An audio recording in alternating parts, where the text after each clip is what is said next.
Wayanad Vythiri veterinary കോളേജിൽ സിദ്ധാർത്ഥന്റെ മരണത്തിൽ കോളേജിലെ ഡീനിനെയും അസിസ്റ്റന്റ് വാർഡനെയും സസ്പെൻഡ് ചെയ്തു.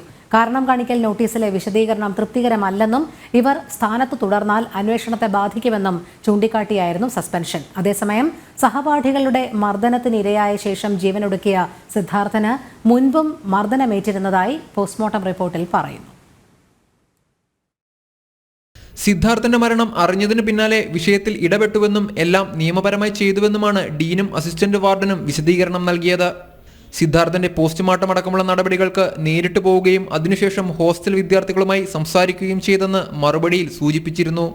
മറുപടി തൃപ്തികരമല്ലെന്നും ഇവർ സ്ഥാനത്ത് തുടരുന്നത് അന്വേഷണത്തെ ബാധിക്കുമെന്നും ചൂണ്ടിക്കാട്ടിയാണ് VC സസ്പെൻഷൻ നൽകിയത്.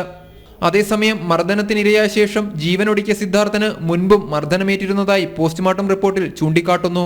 ഹോസ്റ്റൽ മുറിയിൽ തടവിൽ പാർപ്പിച്ച് മർദ്ദിച്ചുവെന്ന കേസിൽ ആരോപണ വിധേയരായ SFIക്കാർക്ക് പുറമെ മറ്റാരോ കൂടി സിദ്ധാർത്ഥനെ കയ്യേറ്റം ചെയ്തു എന്നാണ് ഇതോടെ വ്യക്തമാകുന്നത്. ഇതാരെന്ന് കണ്ടെത്തുകയാണ് കേസിൽ ഏറ്റവും നിർണായകമാവുക. ജനം, വയനാട്.